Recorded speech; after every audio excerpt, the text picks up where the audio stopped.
Kofi Annan, the former UN Secretary General, died, passed away. Kofi Annan. He worked as UN Secretary General from 1997 to 2006. From 1997 to 2006.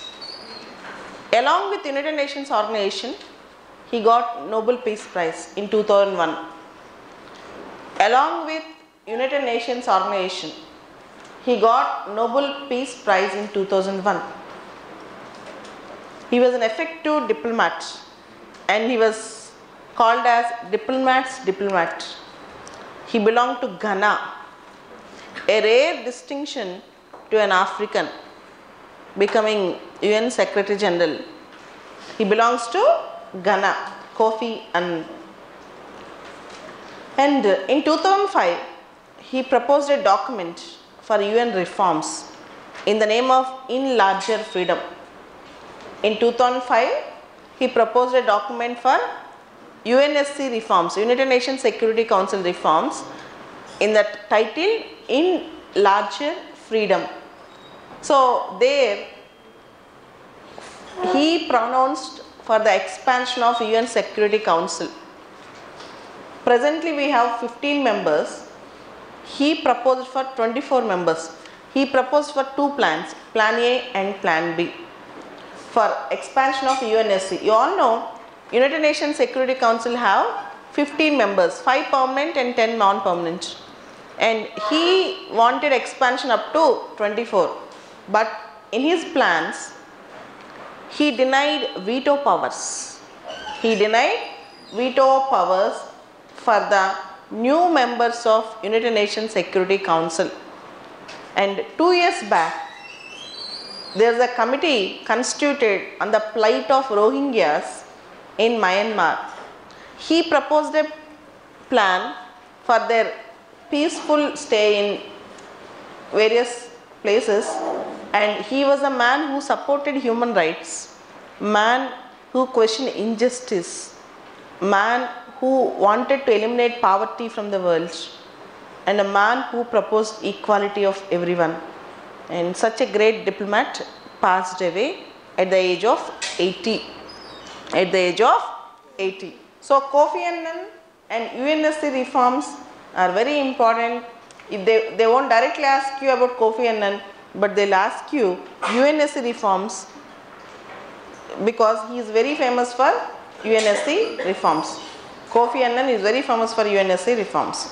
This is the first thing which you have to remember. Second important news from last 3 days is, you all know, Vajpayee's death. Atal Bihari Vajpayee. And if you observe in all the newspapers and TV channels, irrespective of their party affiliation, irrespective of their global publicity, every news channel and every news media have given a very big tributary obituary to him, because he was a man beyond party, beyond political lines, and he was a man who was non-controversial, who worked for very good, positive India-Pakistan relations.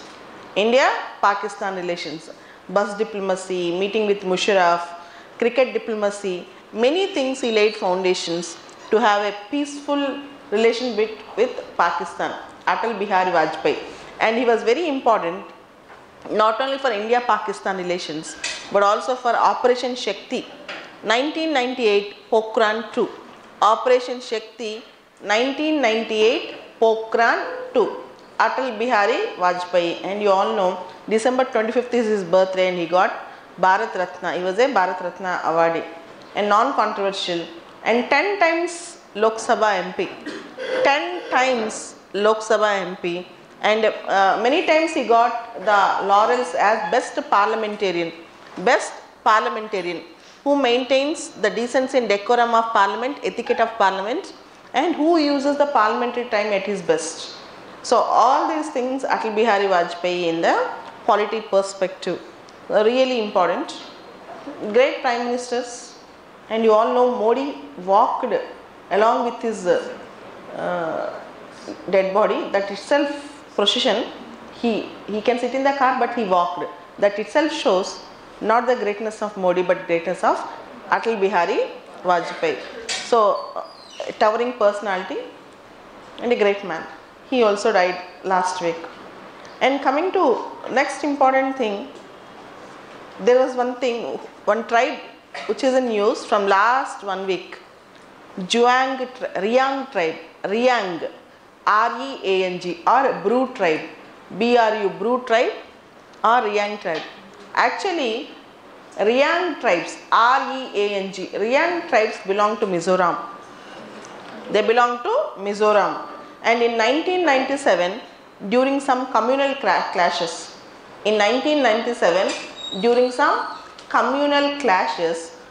around 30,000 tribal people, Bru tribes or Riang tribes, have shifted from Mizoram to Tripura.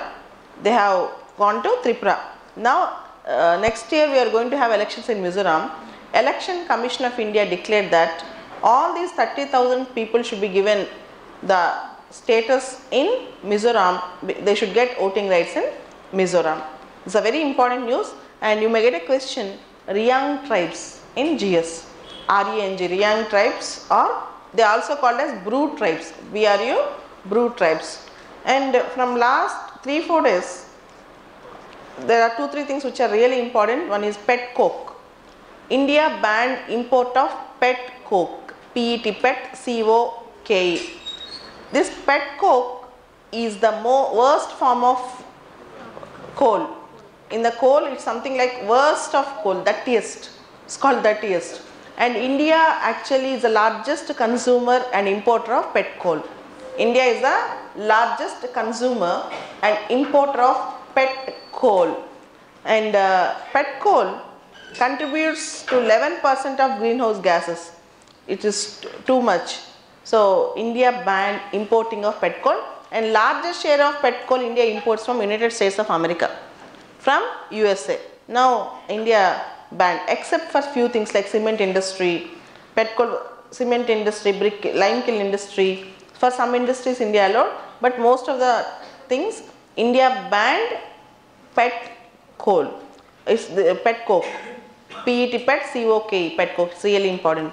And recently 11 states including Delhi High Court also is told banning of e-cigarettes, because e-cigarettes are carcinogenic, though they are not so dangerous like regular cigarettes, but e-cigarettes are also carcinogenic. You all know that e-cigarettes ban, 11 states, Karnataka also banned e-cigarettes, and many people are saying, those who are favorite to e-cigarettes, they are saying, they are criticizing the ban from the governments, but e-cigarettes are also banned. They produces carcinogenic. Instead of burning cigarettes, they burn liquid which produces nicotine.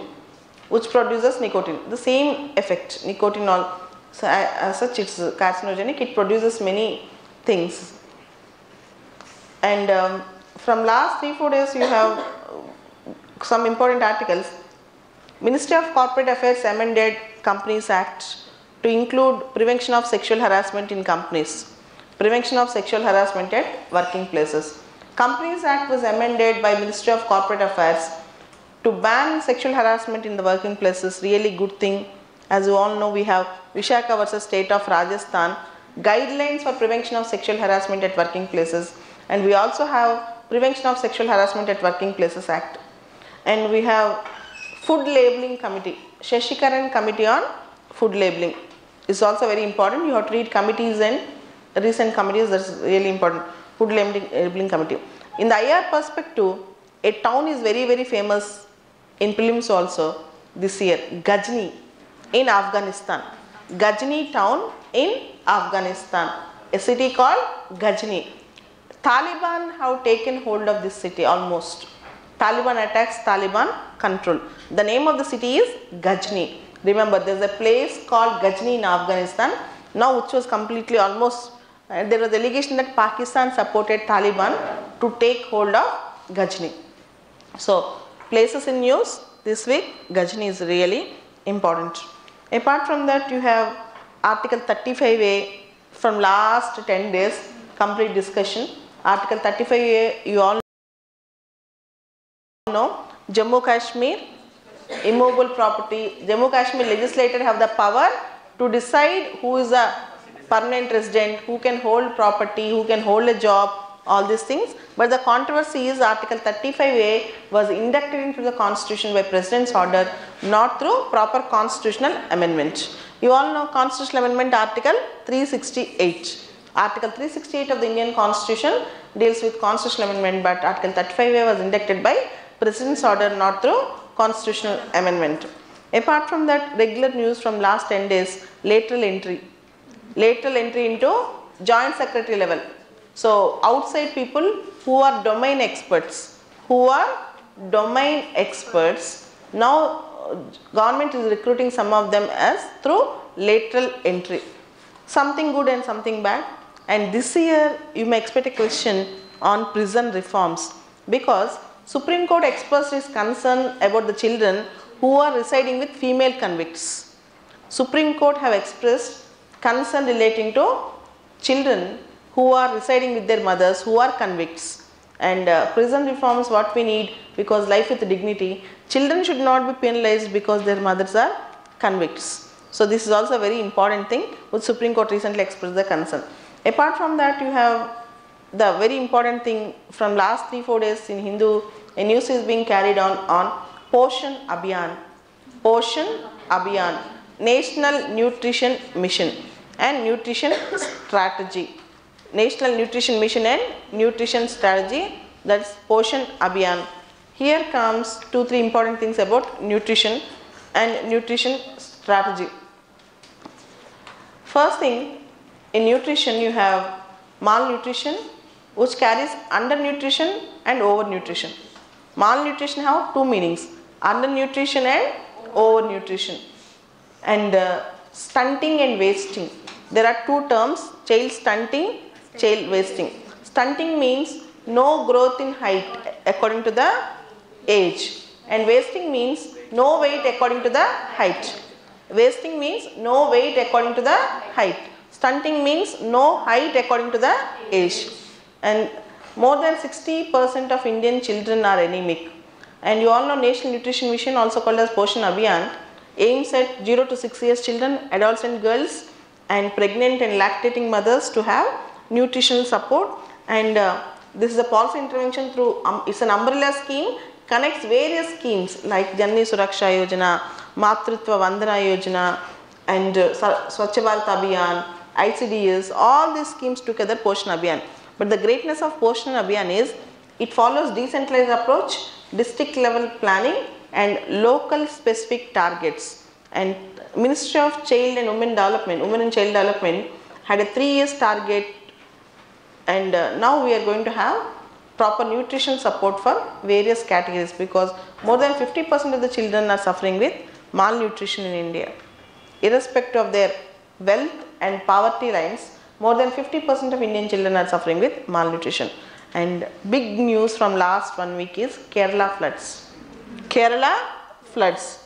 It's a complete disaster to Kerala, and it's a time where God's activity, God's act have made a disaster to Kerala. And Kerala's economy is dependent on two things. One is tourism, second is remittances. Tourism and remittances. And Kerala's tourism hit suffered a lot now, and the time is very tough in Kerala. So these are all the important things from last 3 days which we have missed, which I have missed actually. So let's start.